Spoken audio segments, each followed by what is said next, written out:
Wis ngopi durung Lur? Nek wis ngopi, yo sing durung ngopi disiapke dhisik kopine. Nah wis siap, diseruput sithik-sithik karo disimak videoku. Oke. Bismillahirrahmanirrahim. Assalamualaikum warahmatullahi wabarakatuh. Salam literasi untuk dulur-dulurku semuanya. Oke, dalam edisi video kali ini saya akan berziarah ke makam Mbah Pukang. Saya ajak teman-teman untuk berziarah ke makam Mbah Pukang. Nah, dalam kesempatan video kali ini saya ingin mengungkap kebenaran tentang makam dari Mbah Pukang. Oke Lur, sakderengipun nyuwun sewu derek matur dumateng para penesepuh, para ulama, para kiai. Oke, lanjut Lur ya. Siapa toh sebenarnya Mbah Pukang ini? Atau ada juga pertanyaan, siapa toh sebenarnya makam yang disiarahi banyak orang ini? Jadi sekedar informasi sebelum kita membedah sejarah tentang Mbah Pukang. Jadi makam ini tidak sepi pengunjung, meskipun tidak ramai banget, tapi tiap malam ada pengunjung yang berziarah dan berdoa di sini. Biasanya ramai di malam Jumat. Kalau di malam Jumat itu banyak orang yang kesini bertawasul, terus baca surat Yasin dan tahlil. Ada juga beliau-beliau yang mengamalkan wirid-wirid tertentu di sini. Bahkan tidak hanya dari masyarakat sekitar sini saja, yang di luar desa, di luar kecamatan, bahkan di luar kabupaten pun juga banyak yang datang ke sini. Ada juga rombongan dari luar kabupaten, seorang kiai beserta santri-santrinya juga datang ke sini. Oke Lur, nah itu sekedar cerita sedikit. Kita kembali lagi ke tema utama kita, yaitu mengungkap sebenarnya dari makam Mbah Pukang. Oke ya, versi yang pertama. Jadi ini cerita fakta bahwasanya dahulu di area makam sini itu pernah ditemukan pukang. Pukang itu adalah suku dalam bahasa Jawa juga. Dalam bahasa Indonesia yaitu kaki. Nah, konon kakinya ini dimakamkan di area sini. Makanya pemakaman sini dahulu tuh terkenal dengan makam Pukang gitu.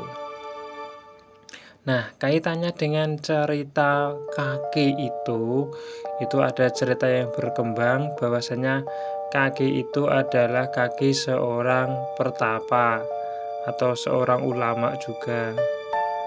Atau ada cerita juga versi yang lain itu adalah kaki milik dari seorang saudagar.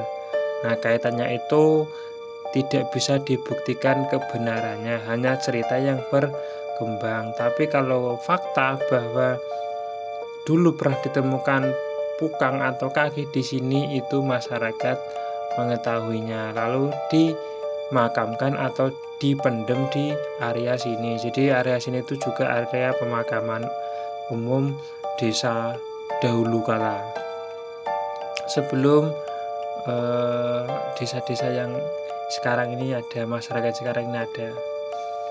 Nah, lanjut ya. Itu versi yang pertama, faktanya bahwa ada pukang yang ditemukan di sini dan dimakamkan di sini. Nah, itu faktanya. Sebagian orang yang tidak tahu cerita itu atau hanya sebatas atau sepotong-sepotong, maka makam yang diziarahi ini adalah dikira makam dari kaki yang dikubur tersebut, padahal itu bukan. Jadi kalau untuk titik lokasi dari kaki yang dikuburkan itu tidak ada yang tahu, karena itu sudah dahulu kala, sudah lama banget. Jadi tidak ada fakta bahwa kaki itu dimakamkan atau makam yang diziarahi banyak orang itu adalah makam kaki, itu bukan. Tapi faktanya memang ada satu kaki yang dimakamkan di situ. Nah, ini kaitannya dengan nanti ada Punden Tengger, terus nanti ada Punden Asto. Nanti di video saya selanjutnya simak terus nggih. Saya akan ungkap cerita sejarah dari Punden Tengger. Nah, kita kembali ke makam Mbah Bukang. Kita cerita versi yang kedua, yaitu cerita yang viral. Beberapa tahun terakhir, kurang lebih tahun 2020-an, ini makam Mbah Bukang ini banyak orang yang menyebutnya makam Mbah Kidir atau makam dari Nabi Kidir. Makanya dulu ada tulisan makam Eyang Kidir gitu, jalan makam Eyang Kidir itu. Nah, ini itu juga pernah gempar itu, bahwa di situ adalah makam Eyang Kidir. Sebagian orang percaya, sebagian orang hanya meyakini itu petilasan dari Eyang Kidir atau Nabi Kidir, bukan makam dari Nabi Kidir. Nah, yang jelas itu pernah viral dan berkembang di banyak masyarakat, bahwasanya itu adalah Eyang Kidir, makam Eyang Kidir atau makom petilasan dari Nabi Kidir. Cerita bahwasanya itu adalah makam dari Nabi Kidir saya coba telusuri juga tidak jelas dari siapa yang pertama kali menyebarkannya, karena itu zaman awal-awal medsos, dan itu ketika makam dari Eyang Kidir atau makam dari Mbah Bukang itu lagi banyak banget ziarahnya. Setiap malam itu nggak hanya 10-20, bahkan sampai ratusan ngantri. Jadi mulai yang sore ada, habis maghrib ada, nanti habis isya ada. Jadi ngantri gantian. Ya kayak di makamnya Wali Songo gitu, gantian. Itu banyak banget. Itu zaman media sosial banyak yang menyampaikan bahwa itu adalah makam dari Nabi Kidir atau Eyang Kidir. Walau tapi sepertinya bukan itu. Nah, sekarang saya ungkap lagi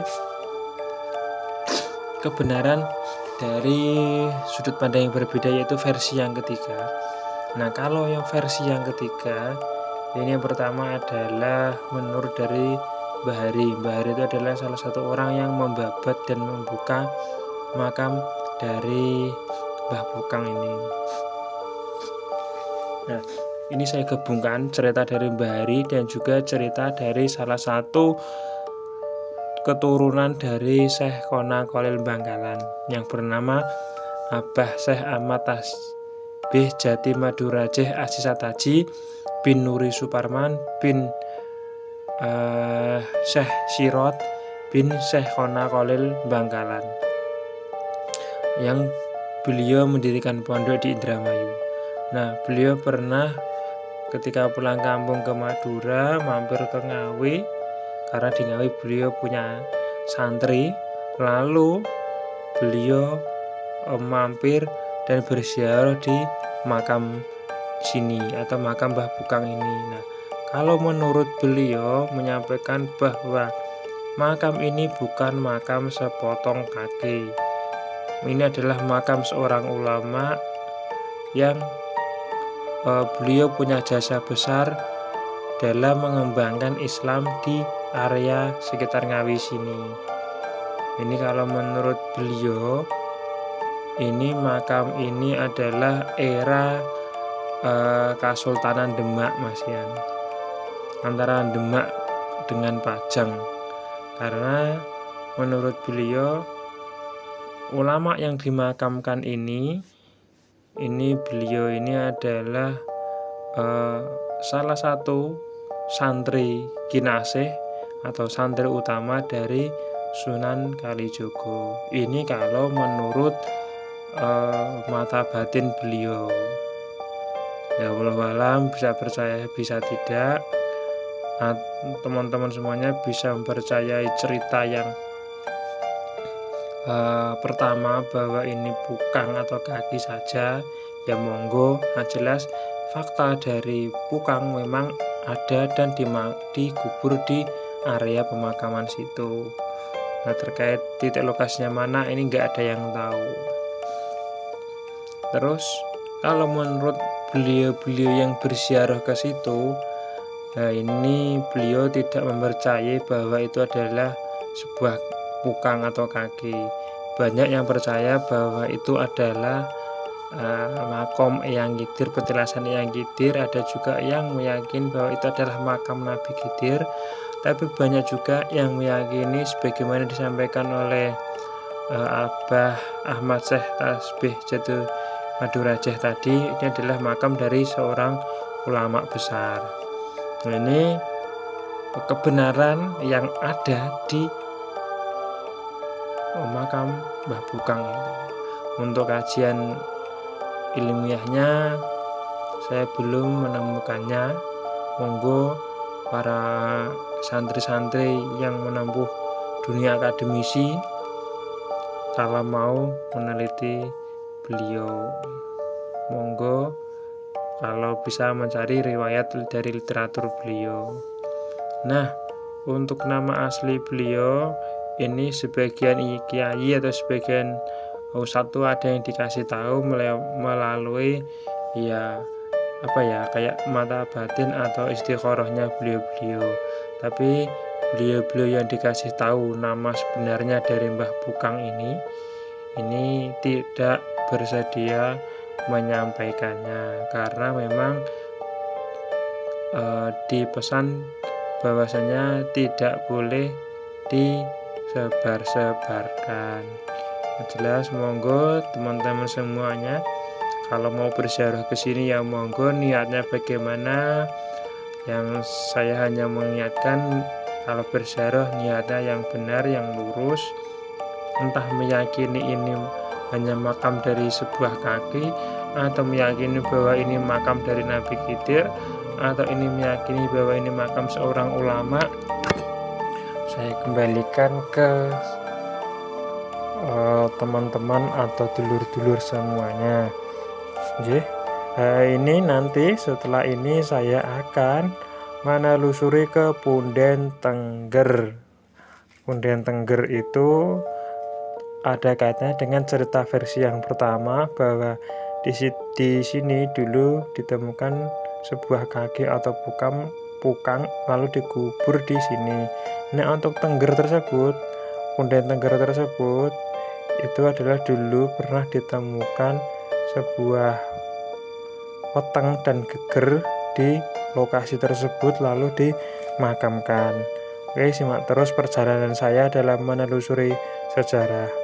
Oke, jangan lupa melupakan sejarah supaya kita tidak lupa akan jati diri kita.